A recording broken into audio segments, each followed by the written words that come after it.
Hey, so today we got Alex with us. This is Steffi knows Anthony standing in for Harvey. We got some allergies out here in Texas, but we had the opportunity to do a little face-to-face with El Chuco himself. So we'll get some information about that background and also his truck, Sal here, and to get a little walk around, some information about his club and anything else he wants to talk about. So Alex, thanks for being here with us. You're welcome. and Thank you. Thank agreeing you for to having do me. this. Yes. Thank you for having me. I appreciate it. Don't put any stickers on my back. No, no, I won't, man. You're All right. already worth $30. $30. $30. All right. So for you guys that don't know me, I'm Alex Lopez. I'm based out of El Paso, Texas. I run the C10 Club El Chuco Texas chapter for the C10 Club nationally. Also part of the C10 Club Texas. Been in it 7 or 8 years now. Everybody knows the truck is Sal. They know it also as a road warrior. I built it to drive it everywhere I go. All the shows that I go to, either in Texas or nationally. Just a quick rundown. Shoot, it's Phoenix 9 times, Waxahachie, Texas 7 or 8 times, Houston 3 times. Drove it all the way to Woodland, California for the intervention. That's north of Sacramento as well. Driven it to Van Cleve, Mississippi twice for the crawfish boil. Shout out to Dead End Garage, Jason, badass dude, killer family. People always ask me what the truck means or what the truck is about. The truck is about getting behind the wheel, enjoying the drive, enjoying the views, making the memories that you either with somebody or by yourself. I have no radio in it, so when I get in it, it's basically just motor and wind noise, man, for 1,200, 2,400 miles or so. And it's a good little time to clear the head and enjoy whatever you got in front of you. You know what I mean?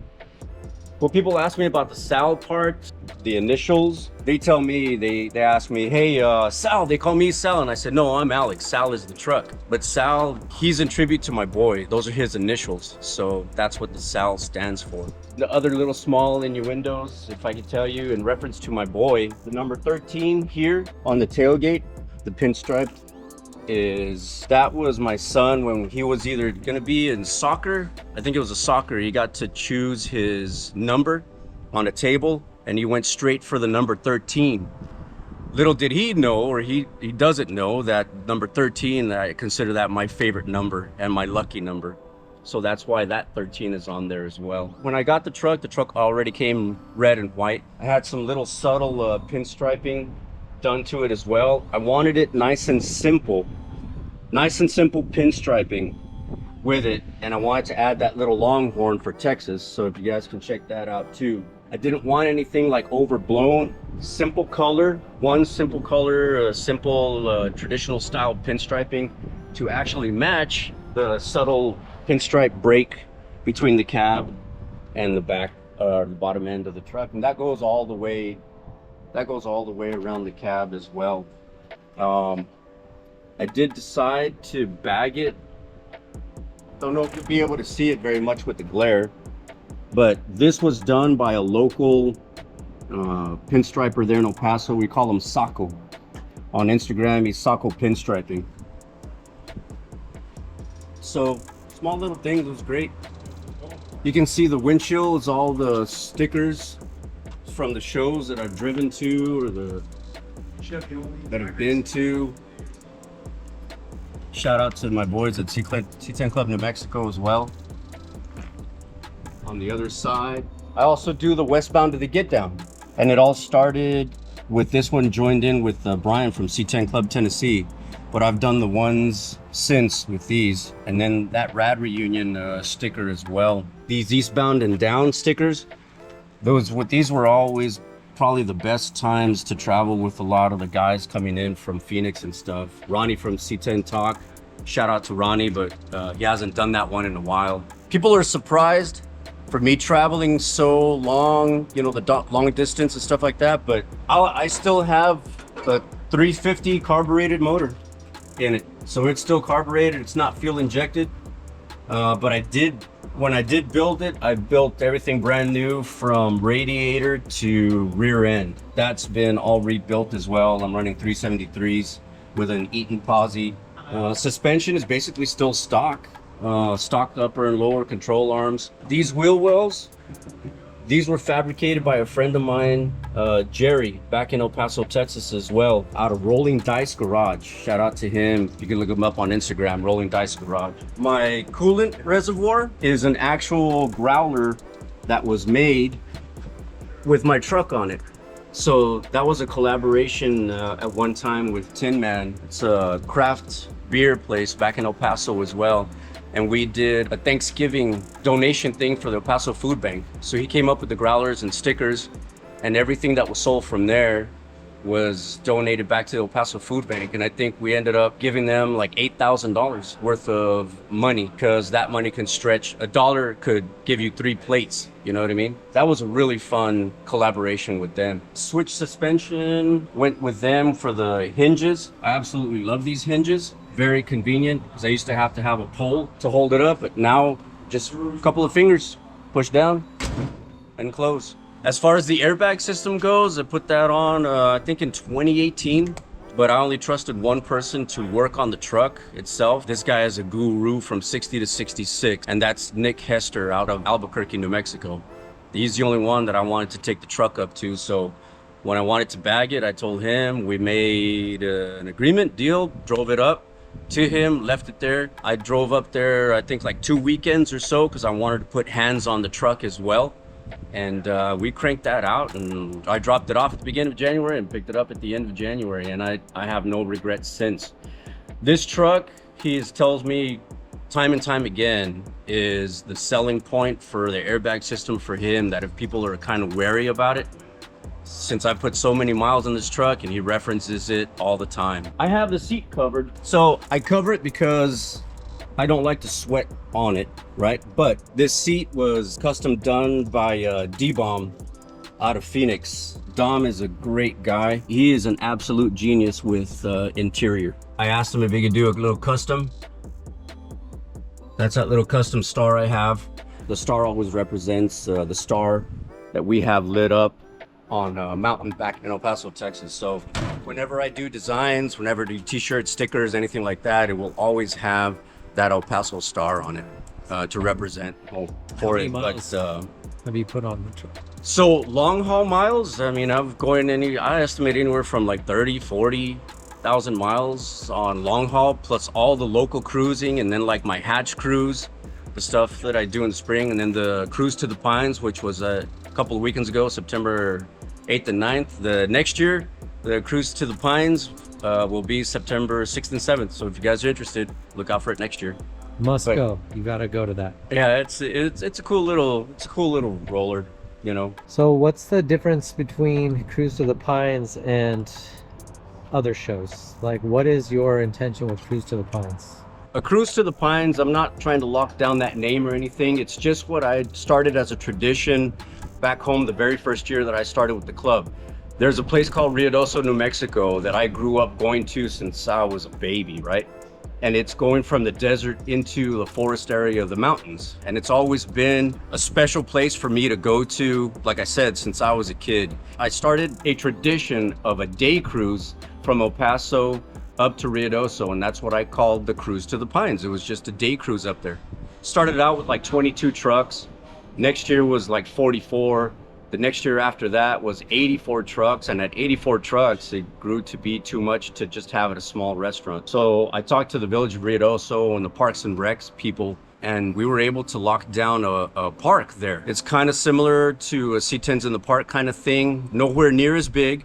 C10s in the Park is a great show. If you haven't been, I highly suggest that you go if you can get a registration for it. It's sold out in like 7 minutes, but it's an absolutely great show to go to. Shout out to Terry for that show. Anyhow, it is in a park. It's free for spectators, and it's free for people with the trucks to attend. To get away up into the mountains, to enjoy the weekend, enjoy the day, get away from your stressors, get away from whatever may be ailing you back home. Reset, enjoy the mountain, and enjoy like-minded people. I usually have a live band and a DJ as well. I also do a pre-party mixer at Rusty Ball's Speed Shop there in Ruidoso. If you guys went this year, you guys know what it was about. If you haven't been, try to come out and check it out. It's a lot of fun.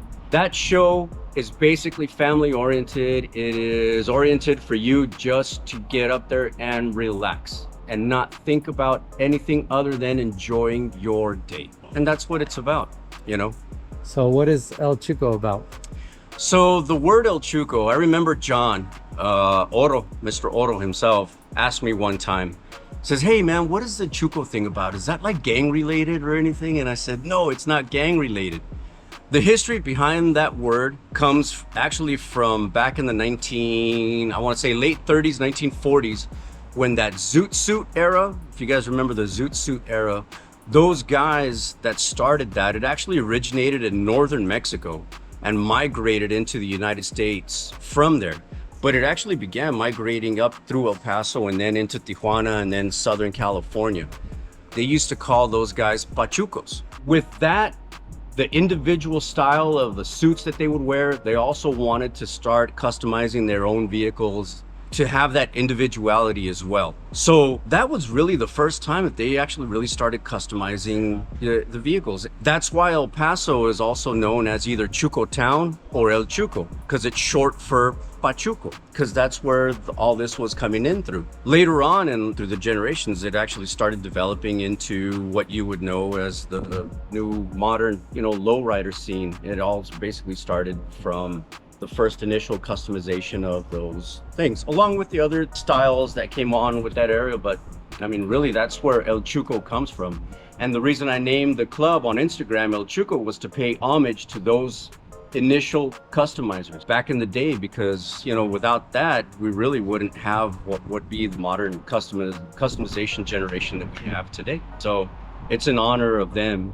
Now, driving stuff, I wanted to definitely stick with 15s, and those were only 15 by 7s, right? Because I want sidewall and comfort and stuff like that, but I wanted something to look nice. And for me, I do enjoy that whole blacked out rag with just that center shiny dog dish on it. I barely did get new wipers. I didn't have wipers, so all the times that I would drive, no wipers, no heater, no AC, no radio. So I think about 1.5 years ago, I finally did end up getting wipers. I did get a vintage underdash. It's a 2-in-1 unit. I highly recommend it because it actually blows really cold out of vintage. Fairly quick and easy to put in. Travis and I, Scarlet Speed and Custom, ended up putting that in as well. Floorboard is still stock. Underneath, the suspension is still pretty stock. Nick ended up doing the raised bed stuff, which I think he did a fabulous job on. We talked about this particular tone because I wanted a weathered look on it. This took a little bit to get down. I think it came out excellent, but it's a secret on what we did to it to have it look like that. So that's the only one really now that looks like that. Oh, here's another thing, the dice.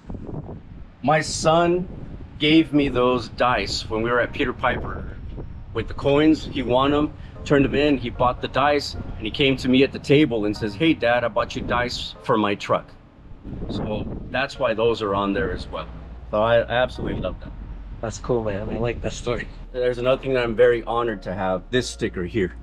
That sticker means the world to me.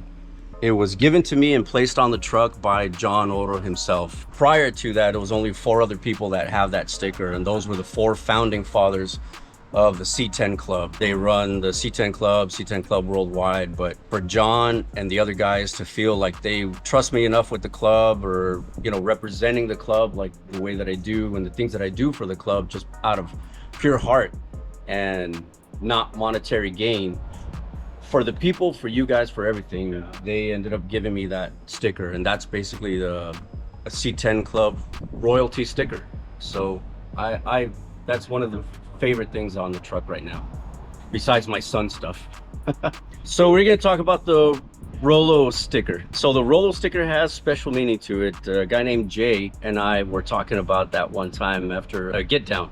So I volunteered and helped out with Dino. The first time we were at the West Gate there in Glendale, Dino, we were going over a meeting at the end of the night on Thursday before the next day. And so he says, I want you and John to be able to park vehicles as they're coming in. He goes, the way I kind of want to situate it is like this side, I want like all the billet stuff, the candied paint, the shiny stuff. And then he goes, like the Skittles trucks, like, they're the Skittles, like the bright and sweet and shiny. Like, all right, cool. And then we're thinking about it. I'm like, okay, well, on this side, what are we gonna do? Do you know? And he goes, well, you know, we get the rest of the trucks. And I'm like, oh, so you mean like the Rollos, you know, basically just chocolate, just caramel wrapped with a little bit of chocolate, just enough sweetness to go, yeah, that's kind of nice. He goes, no, that's not what I mean. Well, that's not what I meant. And I'm like, I know, I'm just messing around, you know? But it kind of stuck.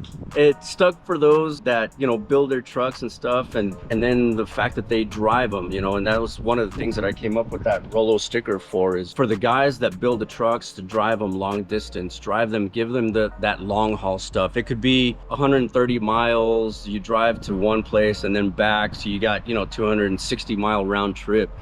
That's good, you know, that's a good little haul, you know. You drive it 2,400 miles, you drive it 4,400 miles. That's the point of the Rollo sticker, is you get in there and you drive it and you go.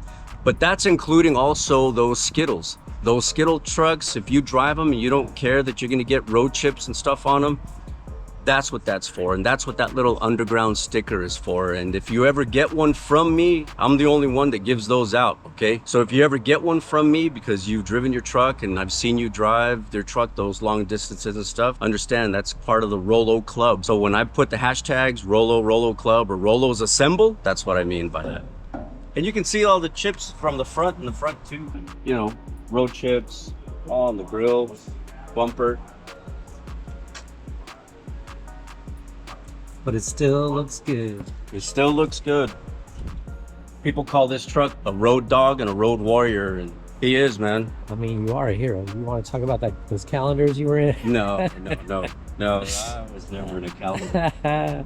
But yeah, Alex, tell us about the calendars you were. No, I was never in the calendar. But yes, I've been in the fire department for 24 years now, and it's one of the most rewarding careers that you could probably ever ask for. Granted, it's very stressful at times when you see certain things and you're there at people's worst moments, either in a physical sense or in a material sense, as far as things happening to them. But you were there to absolutely help them and help get them through whatever crisis they may be going through at the time, and, you know, kind of sit there getting them into the right direction. And that's where me having the club, the stuff that I do with the club back at home, always relates back to community-based stuff. It's always giving back to the community. It's always, you know, making sure that people enjoy the community, local stuff. Any event that I have back home, be it just a gathering or like an official event, is always going to be at a local business. It's always going to be supporting local business. I'm never going to be have my own stuff like at, you know, like a cruising at a Sonic or a Taco Cabana or Chili's or, you know, Applebee's, anything like that. It's always going to be a local business so that we can contribute back to the local economy and the people who are trying to take care of you as well, you know. All right, man. Well, thank you, Alex. That was awesome. It was great to get some of that background. You did awesome as always. And I want to take this moment to just say that, you know, ever since I met this guy, he's been giving me time and being kind and, you know, answering questions and just being a down-to-earth, cool person to me. And you know, I look at him as top-tier individual. So it's been awesome to be able to host this interview and get to learn this information myself. I hope you guys enjoyed it. And thanks for doing this, Alex. No, thank you very much. I appreciate the words, the kind words. I appreciate the admiration. You know, you're a hell of a road dog as well, too, as a matter of fact. You know, driving as far down from Vegas all the way to my show, all the way over here, put some miles on his truck as well. Just thanks, everybody. I hope you enjoy the video. And like I always like to say, get back home to the ones you love and the ones that love you if you're traveling. All right? Thanks. Laters.